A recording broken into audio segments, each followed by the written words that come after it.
Pueden ustedes sentarse, amados. Recapitulando rápidamente,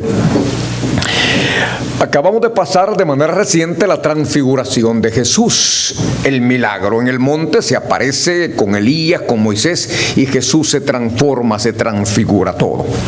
Pedro le dice a él que si pueden construir unos tabernáculos, ¿verdad? Pueden construir algunos ranchos, algunas enramadas para los tres. Luego los discípulos, más adelantito, fallan en sanar a un muchacho epiléptico y poseído.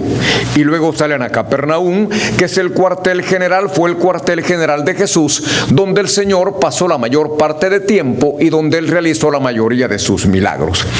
Ahora aquí el tema lo hemos titulado Los impuestos, Jesús y nosotros, para hacer este tema un tema práctico para nosotros también. El lunes anterior fue el último día para que nosotros presentáramos la declaración de impuestos. Algunos contentos porque nos devuelven plata que al final de cuentas no es que nos devuelvan, sino que es algo nuestro que hemos ganado y que hemos dado además al gobierno, ¿verdad? Y decía, los que tienen que pagar más de los impuestos en el transcurso del año, no se sientan tristes, amados, porque eso es una prueba, una señal de que ustedes han ganado muy buen dinero, más de lo que se había calculado, y entonces es una señal de que están siendo bendecidos porque les ha entrado buena plata, porque hay gente en estos momentos, miles, amados, todavía en los Estados Unidos o en California, de que no tienen trabajo. Y es bueno hacerlo, es bueno pagar los impuestos, por lo menos aquí vemos, ¿verdad?, que arreglan las calles, que esto y que el otro, etcétera, etcétera. Ahora, aquí aparece Jesús hablando de impuestos. Acaban de llegar a Capernaum, con los 12 discípulos. Y los encargados del Ayaret, ¿verdad?, que querían saber si Jesús había pagado los impuestos del templo. Y ya le voy a explicar eso. Y le preguntan a Pedro y este responde que sí. Déjeme darle algunos detalles interesantes antes de entrar en el mensaje, que hoy tiene solamente 3 lecciones. Fíjese, amado, que estos impuestos de los que se habla acá habían sido establecidos 1400 años atrás, cuando Israel todavía caminaba por el desierto rumbo a la tierra prometida. Y surgen datos interesantes, esto no es nuevo. ¿Y para qué estos impuestos? Ahí es donde vamos entrando entonces al tema. Los impuestos eran para el mantenimiento del tabernáculo móvil donde se adoraba al Señor. Los impuestos eran para el tabernáculo, para el templo, para el santuario, para la iglesia. Y observe esto. Esto incluía a los sumos sacerdotes que ofrecían los sacrificios al Señor en este tabernáculo. Y lo que se entera uno cuando prepara estos mensajes es que el israelita promedio, el ciudadano común y corriente, no tenía idea para qué era esto, ni tenía ni idea de los gastos enormes que se realizaban en el tabernáculo, en el templo, en el santuario. Exactamente el panorama de hoy. Hay muchos que tienen tiempo en las iglesias evangélicas cristianas y no saben para qué es el diezmo. No saben ni qué es el diezmo. Y preguntan, mire, ¿y puedo dar una parte aquí y la otra parte? Es que allá hay una iglesia en el pueblo, fíjese, y otro. Dice la Escritura que traigamos todos los diezmos a la alcancía, al fondo común, al alfolí, para que haya alimento en su casa. Y esta es su casa espiritual. Los diezmos deben entrar en el lugar donde usted se congrega. Después de dar el diezmo en el lugar donde se congrega, en el tabernáculo, en el santuario, en la iglesia local, si Dios le bendice, entonces mande lo que quiera para ayudar a otro lado. Pero el diezmo, los diezmos entran al templo. Ahora, aquí hay otro detalle interesante, amado. Fíjese que el diezmo paró de darse porque Israel entró en una etapa de esclavitud. Y cuando atraviesan el desierto, amado, no había cómo diezmar. ¿Y de dónde si no había trabajo? Si el pueblo estaba caminando por 40 años, no había trabajo. Y amados, entendámoslo, Dios no pide el diezmo de nadie que no esté trabajando. ¿Y qué va a diezmar si no está trabajando? Y todavía usted dice, allí no voy porque allí nos quitan la plata. Si no está trabajando, ¿cómo bendito va a dar usted el diezmo? ¿Ven? Siempre hablamos más de la cuenta. Ahora, hay algo más. estos no trabajaban porque estaban camino a la tierra prometida. Van a ser un caminar de todo. Pero recuérdese que ellos salieron con pertenencias, con oro, con plata, con joyas que le dieron los egipcios durante estuvieron en la esclavitud. Y sacan todo eso. No tenían nada o tenían poco. Y sobre esto el pueblo de Israel acordó que no se iba a diezmar. Pero así había que dar un impuesto que era anual sobre las pertenencias. Viene todo esto. Recuerde, no pierda de vista que todo esto era para el tabernáculo, para el mantenimiento del templo. Y aquí se habla, amado, de una cantidad, se habla de un impuesto, de un shekel, de un dracma o de una monedita que era una fortuna en esos días. Un dracma o shekel en israelita, en hebreo, era el equivalente actual a $50 por 2 días de trabajo. En ese tiempo, amado, estoy hablando, imagínense, miles de años atrás, hablar de $50 era una fortuna, pero tremenda. Estoy hablando $50 en la actualidad. Y observe estos otros datos. Fíjese usted, amado, que era obligación de todo judío, de todo israelita mayor de 20 años, fuera hombre o fuera mujer, fuera rico o fuera pobre. Todos tenían que dar como impuesto exactamente la misma cantidad al año, para que nadie que fuera rico o fuera pobre dijera, yo di más que fulano de tal. Por una razón, nadie es mayor que nadie ante los ojos de Dios, tenga plata o no tenga plata. Pero en las iglesias en la actualidad, muchos creen que porque diezman más, porque tienen mejor trabajo, son más que fulano o sutana que apenas gana 10, 12 pesos la hora y que diezma solamente 12 o 13 pesos al mes. Por eso el impuesto era exactamente igual para todas las personas. Por una razón, nadie debe pensar que es mejor que otra persona ante los ojos de Dios. Nadie debe pensar jamás mejor que otra persona ante los ojos de Dios, ni por su estatura económica, ni porque usted es soltero, ni porque usted tiene un excelente trabajo, ni porque el janitor gana 12 pesos la hora y usted gana 20, usted gana 30, porque usted es chef de cocina. Nadie es mayor que otro ante los ojos de Dios. Y quien cree y acepta esa postura, déjeme decirle esta noche, amado, que se está oponiendo a lo establecido por Dios. Nadie es más que nadie ante los ojos de Dios. Hombres y mujeres con plata o sin plata somos exactamente iguales ante los ojos de Dios. Algo más. A este impuesto se le conocía como el dinero de la expiación. Este impuesto del que habla aquí la Escritura se le conocía como el dinero de la expiación, una especie de redención, de perdón de pecados según la ley de Moisés. Pero vea cómo cambia todo. Aparece Jesús y le da vuelta completamente a todo. Ya en el Nuevo Testamento, en 1 Timoteo 2:6 dice, hablando de Jesús, quien dio su vida como rescate por todos. No necesitaban ya los judíos, ni necesita nadie dar ni un solo centavo por la salvación de su alma y por el perdón de sus pecados. Seguimos con los datos. Los judíos, los israelitas, llegan a Canaán, llegan a la tierra prometida, ya pasaron el desierto, ya pasaron el río Jordán, ya pelearon con las tribus, y recuerde usted que la primera generación se quedó en el desierto, murieron. ¿Se recuerdan ustedes por qué la primera generación de los judíos quedó en el desierto?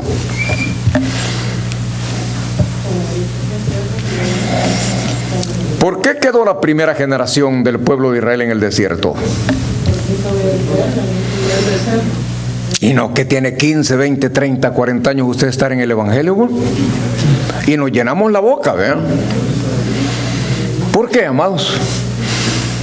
Digo, ya es poquito diferente, no hay mucho y que exageren, no, son datos que usted tiene, por eso le doy bosquejo. Atesora, amado, porque todo esto le abre la mente. Se lo voy a resumir. ¿Sabe por qué se quedó la primera generación en el desierto? por incrédulos y por desobedientes. No le creyeron a Dios, hicieron lo que les dio su regalada gana. Y usted duda que cuando hacemos lo que nos da nuestra regalada gana, sabiendo lo que Dios quiere de nosotros, usted cree que se va a salir con la suya. La primera generación quedó en el desierto, no llegaron a la tierra prometida, amado. Bueno, Moisés no entró. El líder que lo sacó de Egipto no entró. El siervo libertador del pueblo de Israel no entró. Dice que Dios literalmente lo enterró con sus manos. De nuevo, no piense que cuando usted hace lo que a usted le da su soberana gana, sabiendo lo que dice la Escritura, y usted cuando no es hacedora de la palabra, no piense que se va a salir con la suya. Lo comprueba el Señor. Bueno, llegan esto, vean. Llegan a la tierra prometida. Israel es bendecido con agricultura, con negocio. Y usted sabe que los judíos son expertos en el negocio. Yo no conozco un judío pobrecito que muerto de hambre. Fíjese, no, señor. No, señor. Son negociantes por excelencia. Si la mayoría, si no todo, con plata donde quiera que están distribuidos en el mundo, empiezan a trabajar. Hay mucha pesca, hay mucha agricultura, hay muchos negocios, ya están establecidos. Y vea lo que surge. Al trabajar el pueblo de Israel en Canaán, devolvió al Señor el 10% de sus ganancias. Y aquí hay que reparar en un verbo. Devolvió. El israelita siempre ha sabido, y lo sostienen, que todo lo que hay en el mundo fue hecho por Dios, le pertenece a Dios y es para Dios, y que nada de lo que tenemos es de nosotros. ¿Usted ha entendido ese principio, amado? Pero no diezma, porque es suyo, ¿verdad? Hermanos, nada de lo que tenemos es de nosotros. Hermanos, todo se queda. Hermanos, pero todo, hermanos. Y el judío, por eso el judío nunca ha tenido el problema de dar el 10%. Entonces, le devuelven a Dios lo que es de Él. Si es de Él, no es de nosotros. Y todavía nos deja el 90%. Ahora, el templo costaba mucho, amado, en ese tiempo y siempre. Mire, había que hacer sacrificios por la mañana y por la tarde. Y en cada sacrificio se necesitaban animalitos que eran costosos en ese tiempo. Se quemaba aceite, incienso, se necesitaba harina, un montón para los sacrificios. Y fíjese, amado, que el templo era adornado con unas cortinas sumamente lujosas, costosísimas. No era vanidad. ¿Por qué cree usted, amado, que el templo era adornado con lo más lujoso, con cortinas lo más grande, más bello que... ¿Por qué, amado? ¿Por qué creen, amado? ¿Sí, hermano? Creo que es porque... Seguro, amados. Porque, mire, estos principios necesitamos entenderlo. No era por vanidad, sino porque a través de todo lo que había en el templo, estaban dándole a Dios el valor como Dios, el dueño de todo. Hermanos, por eso hemos pedido, mire, quítenme esas sillas chucas, rotas de aquí, saquen. Hemos hecho botazón de sillas. Hermano, la alfombra de arriba, años de estar, apestaba a rata, todo. Saquémosla, hombre, quitemos todo. Porque esta es la casa de Dios. No es por lujo, no es por vanidad. Es que de esa manera valoramos nosotros a Dios, que es el creador del universo. Hermanos, en el campo donde hemos ido a tanto lugar, mire, ahí dan lo mejor que pueden, y lo mejor que puede dar esa gente, amado, sobre todo que no tiene trabajo, poner banquitas de madera sostenidas en palo grueso en el campo. Ponen unas cortinas, amado, es lo mejor. Ellos lo han entendido. ¿Sabe que las batas o las sotanas que usaban los sacerdotes que entraban al templo eran batas costosísimas? Costosas. ¿Sabe cuáles son las batas en la actualidad? del sacerdote, del profeta? Perdónenme con todo respeto. Por eso hemos pedido que los diáconos y las personas vengan bonitos, hermano. Que no es porque que queremos, hermanos, es que a Dios tenemos que traerle lo mejor que Él nos da. Venir con las camisas de Coahuila, con el botón todo así, la corbata del... Estos principios vienen desde el Antiguo Testamento, amados, y se han mantenido hasta hoy, porque de esa manera nosotros estamos diciéndole a Dios que nos estamos poniendo lo mejor. ¿Y sabe de dónde venían las batas y todo lo que los sacerdotes usaban? Del impuesto que el pueblo daba para el templo. Y el impuesto y el diezmo lo daban con alegría, hermano. Ahora, esto se para hasta la destrucción del año 70 antes de Cristo, cuando destruyeron todos los romanos y luego lo volvieron a destruir. Espero que no haya cerrado la Biblia, ¿verdad? No la haya cerrado. Estamos en Mateo 17, 24 al 27. Fíjese usted, cuando llegaron a Capernaum, vinieron a Pedro los que cobraban los impuestos, los que cobraban las 2 dracmas, y le dijeron: vuestro maestro no paga las dracmas, no paga la plata, no paga los impuestos. Hermanos, y aquí fíjense en este asunto. Hay 2 preguntas. Estos tipos encargados de recaudar el impuesto, ¿lo hacían por su interés en el impuesto del templo para adorar a Dios? Usted conoce a los fariseos, los saduceos, los religiosos, grandes hipócritas. Y surge la otra pregunta: ¿o solamente lo hacían para probar a Pedro y para tenderle una trampa a Jesús? Y si usted observa, la pregunta es hecha de manera negativa. ¿No paga tu maestro los impuestos para el templo?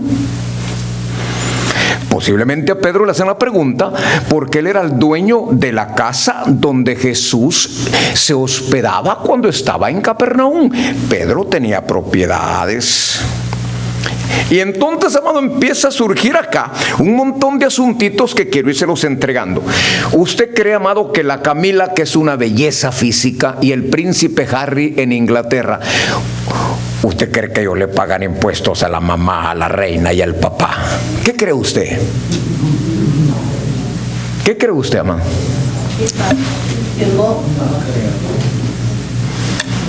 ¿Son los hijos de la reina? ¿Son los hijos del rey? Hermanos, yo le contaba ayer al hermano Ulises, le daban un adelantito todo esto, por todo esto, hermano, que es extraordinario con Jesús. ¿Sabe que los impuestos los dan para el sostenimiento de las calles, para la policía, para los bomberos, para todo esto? ¿Dónde entra Jesús acá? Jesús le dice: Pedro, los impuestos los pagan los hijos del rey o los pagan los extraños. Los extraños, Señor. Los demás, los hijos no. Momentito acá, vamos. El impuesto era para el templo, y la Biblia dice que el templo es la casa de Dios. Se lo voy a aclarar un poquito más. ¿Estamos de acuerdo, amados, que los impuestos eran para el templo y el templo es la casa de Dios? ¿Va a ver esto? Vamos a ir al Antiguo Testamento, por eso, para que no busque, aparece la cita bíblica en pantalla. El primer libro de Crónicas, capítulo 9, versículo 26, dice: porque 4 principales de los porteros levitas estaban en el oficio y tenían cargo de las cámaras y de los tesoros de la casa de Dios.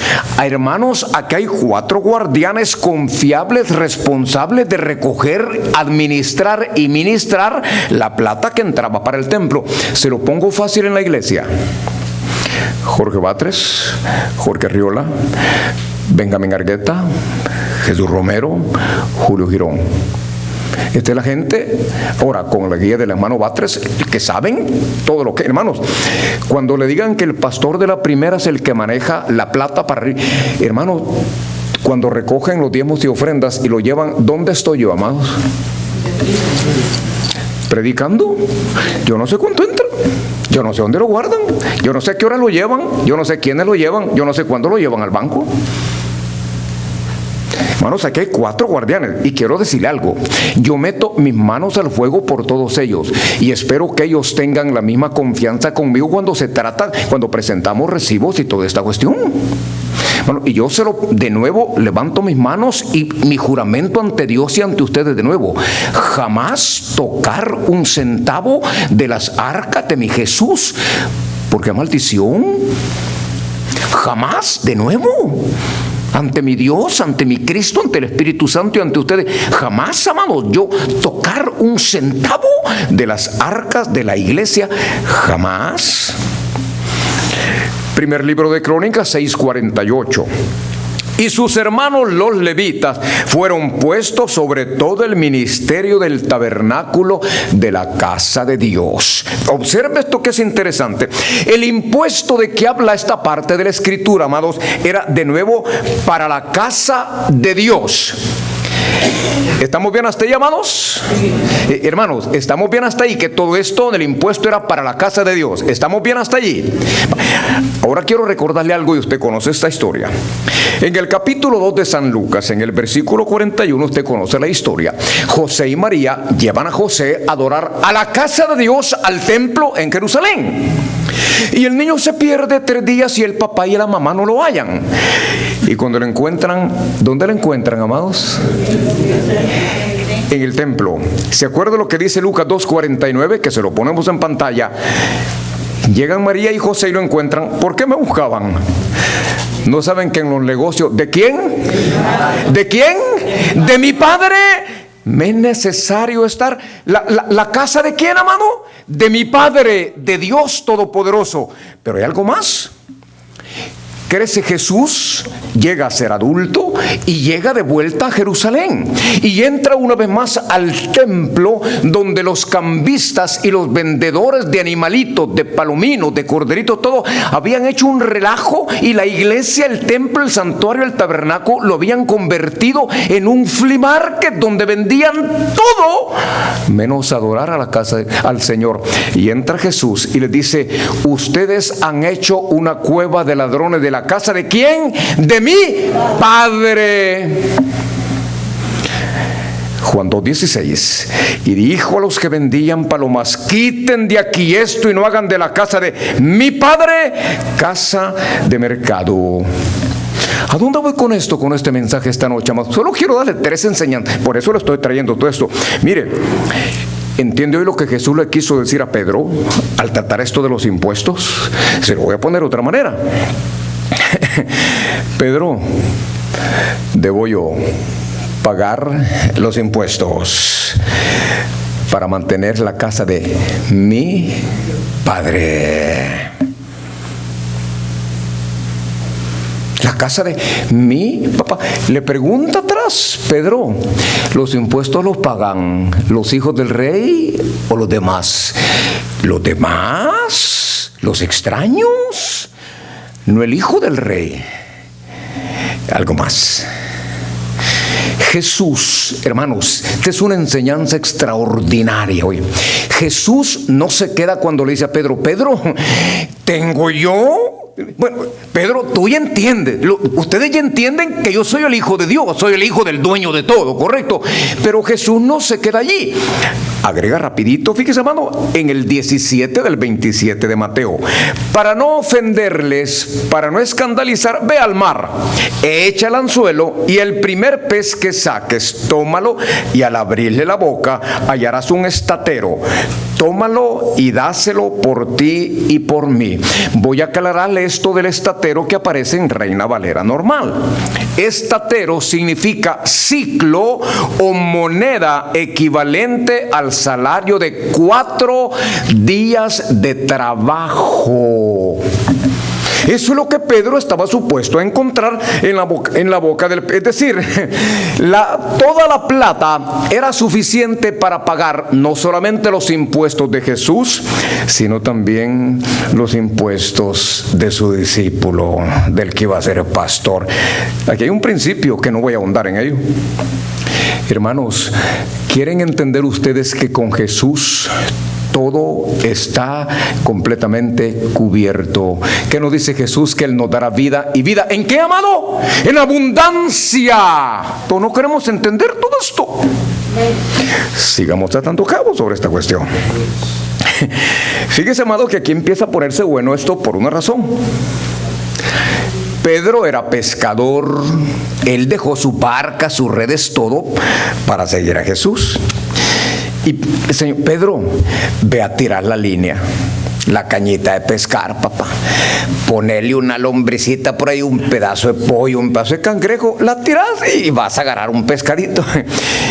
Y yo me imagino a Pedro diciendo: yo le estoy preguntando al Señor de los impuestos y me manda a pescar, igual que todos los pastores de distraído. ¿No le han dicho que los pastores somos distraídos? Como no se nos nota, vean. Que una vez nos están hablando y andamos pensando en la inmortalidad del cangrejo. Señor, a mí me están preguntando por los impuestos, pero si tú dices que yo vaya a pescar, yo voy a ir a pescar. Hermano, ¿no se dan cuenta cómo termina esta porción de la Escritura? En el versículo 27. Sin embargo, para no ofenderles, ve al mar y echa el anzuelo, y el primer pez que saques, tómalo, y al abrirle la boca hallarás un estatero, una monedita, tómalo y dáselo para pagar los impuestos tuyos y los míos. Hermano, ¿se dan cuenta cómo termina esto? Porque aquí termina esto. Una pregunta, amado. ¿Fue Pedro a pescar, sí o no? No dice la Escritura. No dice. Vea cómo termina. El Señor lo manda y le dice lo que va a ocurrir. Pero la Biblia no dice. No dice si Pedro fue, no dice si Pedro no fue, no dice si halló pez o hay una pepesca o hay un sapo. No dice si la moneda estaba en la boca del pez o no. Una pregunta: ¿qué cree usted? Porque no dice, amado, no dice. ¿Qué cree usted? Hermano, esto es lo bonito cuando uno se mete a leer la Biblia, y repito, y es una lección diferente a la Santa. Amado, ¿fue Pedro o no fue? La enseñanza ya está dada, pero ¿fue Pedro o no fue Pedro? ¿Qué piensa, amado? Solo muévame la cabeza como le hace usted cuando, si es mujer, ¿verdad? Cuando su marido anda tras algo, ¿verdad? Y usted le dice, o cuando de vez en cuando usted le dice, ¿fue Pedro o no fue Pedro, amado? Hermano, solo pregunto, ¿sí o no? ¿Fue Pedro o no fue Pedro? Hermanos, esta es otra pregunta sin respuesta de la Biblia, fíjense. ¿Qué aprendemos en todo esto? Y aquí no quiero darle 3 lecciones cortitas sobre todo esto. Ya vimos todo lo de los impuestos, todo esto, ¿verdad? Hoy 3 lecciones cortitas quiero dejarle a usted sobre los impuestos, sobre Jesús y sobre nosotros. Primera lección: la iglesia siempre ha tenido y tendrá un costo para funcionar. La iglesia siempre ha tenido y tendrá un costo para funcionar, grande o pequeño, pero siempre la iglesia tiene un costo para funcionar. Hermano, ¿verdad que sería precioso que la iglesia de Dios no tenga que necesitar, que preocuparse de dinero para funcionar? Pero precioso, hermano.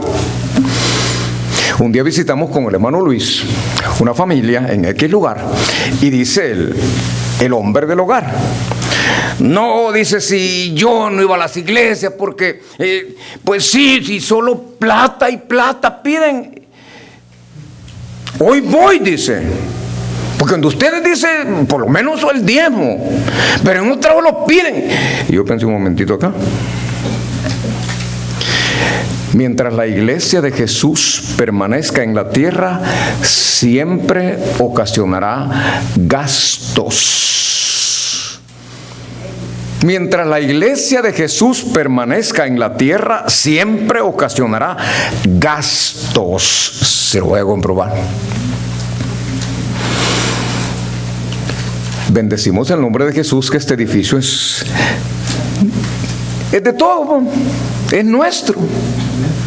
No nos preocupamos de renta, de letra, como en otras iglesias, amado. Pero hay que pagar seguro de los automóviles, seguro del edificio, seguro del ascensor. Hay que pagar gas, electricidad. Hermanos, ¿no han pensado cuántos galones de agua se van? Solo el domingo en la mañana, que hay más de 300 y pico de personas, y en la tarde que hay 150 y pico, y el viernes que hay 100, y el miércoles que hay 70, 80, 90, 100. ¿No se han puesto a pensar en todo lo que se gasta en todo ese tiempo, amado? La impresora, el internet, el teléfono, los buses, la gasolina, el salario del pastor. ¿Usted quisiera que el pastor anduviera pidiendo 5 centavos y un pedazo de pan en la calle? Aquí hay principios extraordinarios. ¿Usted quisiera que yo no tuviera un lugar donde dormir o que yo no tuviera nada de comer? Espero que no, amado. Si usted es dueño de una casa o renta, sabe que hay gastos elevados cada mes. ¿O usted no paga renta, man? Usted no paga agua, usted no paga luz, usted no paga electricidad. Hermanos, y créanlo, los pastores quisiéramos trabajar por free, gratis, créanlo. Si yo estuve 10 años y pico yendo a Jamón Bay, poniendo la gasolina, poniendo mi carro, el seguro de mi carro, las llantas, y aquí en esta iglesia me daban $100 mensuales para ayudarme, y nunca los ocupé, nunca. Fueron para la iglesia de Jamón Bay, nunca en 10 años y medio yo agarré un centavo de acá, jamás. Pero con mi trabajo me lo permitía. Pero veo que la Biblia a mí me dice que, la Biblia, vean, me dice que yo no debo, ni ningún pastor debe trabajar gratis. 1 Timoteo 5, 17, 18. ¿Sabe lo que dice, amado? Los ancianos o pastores que dirigen bien los asuntos de la iglesia, y fíjese, dice que dirigen bien, porque hay pastores haraganes que quieren que la iglesia llegue, no visitan, no predican, nunca se encuentran. Ese es otro rollo. Por eso dice, los pastores que dirigen bien los asuntos de la iglesia son dignos de doble honor, especialmente los que dedican sus esfuerzos a la predicación y a la enseñanza, pues la escritura dice, no le ponga bozal al buey mientras está trillando, y el trabajador es digno de su salario, merece que se le pague su salario. Lo dice la Biblia, no lo digo yo. Hermanos, y ustedes recuerdan que yo lo dije apenas llegué acá, que yo no venía por el salario, yo vine porque Dios me llamó. Y porque el grupo de buscadores de pastor en ese tiempo, y aquí está el hermano Arriola, creo estaba en él, me dijeron ellos que una noche cuando oraban todos y lloraban todos unánimemente, y cuando preguntaron a quién llamamos de pastor, en la mente de cada uno de los que estaban en el comité de búsqueda de pastor apareció el nombre de Tony López. Todos orando, todos chillando, y el nombre unánime. Lo traen a la congregación, yo no estaba acá, y la congregación unánime, no como en Venezuela que hay el 50, el 49 y el 51. El país está dividido y un pastor no debe jamás agarrar una iglesia donde están divididos. Unánime. Después resultó, ¿verdad?, que Dios se equivocó, entre comillas. Pero ¿se dan cuenta, hermano? Hermanos, y yo vine acá y les dije, yo no vengo por la plata. Si ustedes quieren retirarme el salario, retírenlo, que yo no tengo ningún problema. ¿No? Además de eso, no tenemos el mejor edificio de San Francisco, amado. Pero hay plasmas, hay proyector, computadoras, instrumentos, alfombra, hay que pagar la licencia de música, damos a la convención, a la asociación bautista, todo. Mientras Jesús no venga por su iglesia, todos los creyentes somos responsables de mantener la iglesia. Mientras Jesús no venga, todos los creyentes, los miembros de las iglesias, somos responsables de mantenerla. No le juegue al loco. No se haga el loco. Porque usted lo sabe y el Espíritu Santo se lo dice en su corazón. Segunda enseñanza, ya terminamos. Mientras Jesús, el pueblo de Dios está llamado a responder a las necesidades de la iglesia. El pueblo de Dios está llamado a responder las necesidades de la iglesia. Igual que hace 2000 años, amados, pero igual, exactamente. Igual. Fíjese, amado, que cuando el impuesto al templo se establece y luego el diezmo, fíjese que no eran los hititas, los amonitas, los filisteos, sino que los israelitas, los encargados de cargar con el impuesto y con el diezmo del templo.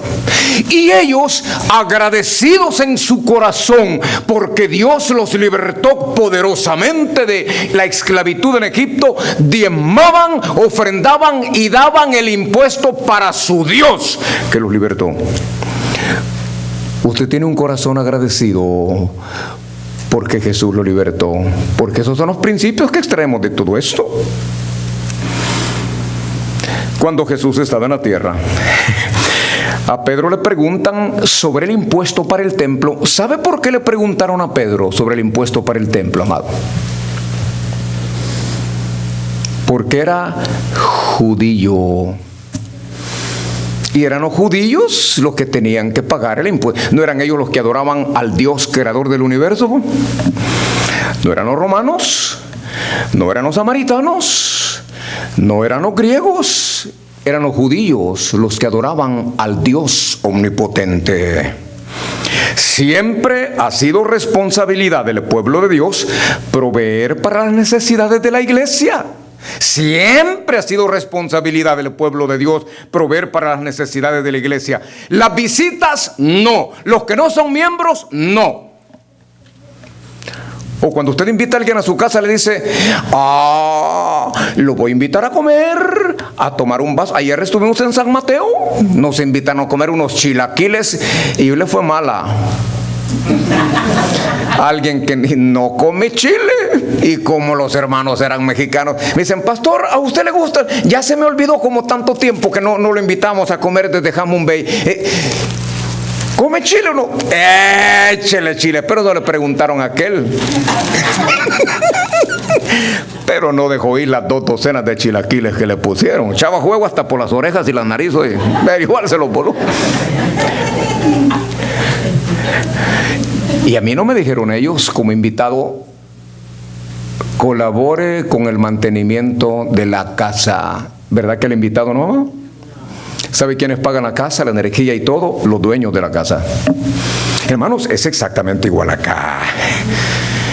Fíjese que no es el gobierno de Obama el encargado de sostener la iglesia.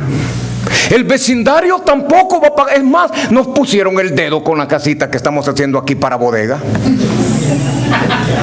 Y ahí mandan hasta el número de teléfono, el nombre de la vieja, de la señora esta de la par. Ahí vino ya hoy el papel. Ahí vino el papel. ¿Cómo le voy a pedir yo a esta mujer que sea ella la que sostenga la iglesia? ¿Se los miembros, amado? ¿Se da cuenta que aquí no hay propina después del culto, haya sido el mensaje bueno, la adoración extraordinaria o no? No, señor. Damos el diezmo. Es más, permítame con todo respeto, su servicio no es el equivalente al diezmo. Con el servicio usted agrada al Señor. Él le ha dado todo. El diezmo es diferente, porque el diezmo sirve para que usted reciba bendición en su vida. El servicio es totalmente aparte. No quiera compensar con su servicio en la iglesia el diezmo, que es obligación de todo creyente. ¿Algo más? El cristiano necesita dar y reconocer que el Dios de Israel es nuestro Dios. El cristiano necesita dar, porque reconoce que el Dios de Israel, al que estos le daban el impuesto y el diezmo y todo, necesitamos reconocer que también es nuestro Dios. No ha sido fácil hasta hoy, amado, porque hay cristianos que no diezman y que para colmo le dicen a otros que ellos no diezman y que no diezmen. Hermanos, no puede ser.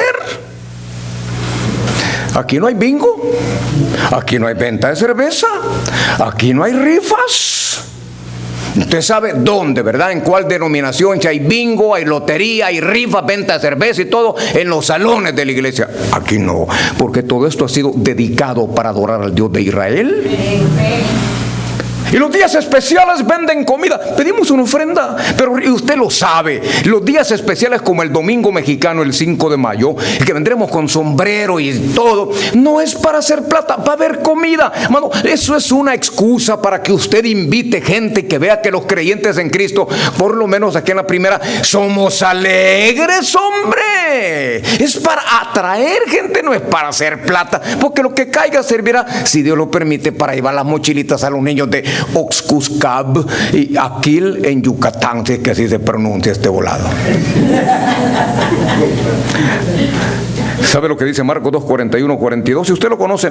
Y estando sentado Jesús delante del arca de la ofrenda, miraba como el pueblo echaba dinero en el arca, y muchos ricos echaban mucho. Y como vino una viuda pobre, esta echó solamente 2 moneditas. ¿Usted conoce esta historia? No voy a enfatizar ni insistir en ello. La mujercita echó las 2 monedas, porque era todo lo que tenía. Las 2 moneditas posiblemente para una tacita de café y una peperecha, un pan dulce. Posiblemente un vasito de cereal con leche. Era lo único que tenía. Lo echó todo lo que y los ricos echaban mucho porque tenían mucho. Y salen los ricos, ¿verdad? Yo diezmé, yo ofrendé mejor que, más grande que... Y le preguntan a Jesús, ¿quién echó más? La viejita, porque echó todo lo que tenía, y aquel puso un poquitito de lo que posiblemente le sobraba. ¿Cómo quitarle un pelo al gato? Tercera lección para cerrar el tema de hoy. Jesús, los impuestos y nosotros. Dios es un Dios de provisión y siempre ha provisto para quienes le sirven. Dios es un Dios de provisión y siempre ha provisto para quienes le sirven. Hermanos, no me respondieron la pregunta que les hice atrás, pero no solamente ustedes. ¿Saben que por años, amados, ha habido debates grandes entre los teólogos y nosotros chapiollos, güey, aquí queriéndonos hacer bola con esto? ¿Fue Pedro o no fue Pedro? ¿Agarró pepesca o no agarró nada? Por años el debate. ¿Y cómo termina esto, pastor? Fue al lago, agarró el pescado, estaba la moneda, pagaron los impuestos, ¿sí o no? La Biblia no dice si fue o no fue, si fue así o no fue así. Pero ¿sabe qué dice la Biblia en el primer libro de Reyes, capítulo 8, versículo 56? Déjeme ponérselo en pantalla. Bendito sea el Señor, que conforme a sus promesas ha dado descanso a su pueblo Israel. Ponga su nombre donde dice Israel. No ha dejado de cumplir ni una sola de las promesas que hizo por medio de Moisés. Ni una sola. Es decir, si Jesús le dijo a Pedro, anda papá, allá vas a encontrar un pescado, lo agarrás, le abrís la boca y ahí está la moneda. Si Dios no ha dejado de cumplir ninguna de sus promesas, créalo. Pedro fue y la moneda para los impuestos de Jesús y de Pedro estaba en la boca del pez, por lo que dice la Biblia. Y para hacérselo cortito y práctico, aquí hay testimonios de muchos de ustedes que Dios ha provisto de manera misteriosa y milagrosa. ¿Se lo compró? ¿Por qué lo hizo así Jesús? Para mostrar que Dios es un Dios fiel. Por eso cantamos de día en día. Por eso cantamos tu fidelidad es grande. Porque el maná se le proveía al pueblo de Israel día con día, no era el montón. Y aquí llega de una manera inesperada. Hermanos, no llegó ese milagro a su vida de una manera inesperada. No necesitaba usted un microwave, un microondas, y alguien que no ocupaba aquel no se lo regaló sin saber que usted lo necesitaba. No le arregló a alguien el carro gratis, sabiendo que usted, sin saber que usted no tenía plata, dijo, no, yo se lo arreglo. Y no le cobró ni un centavo. ¿Se acuerda cuando el hermano Romero necesitaba 10,000 y pico de dólares para cancelar una deuda? ¿Se acuerdan del testimonio del hermano Chuy?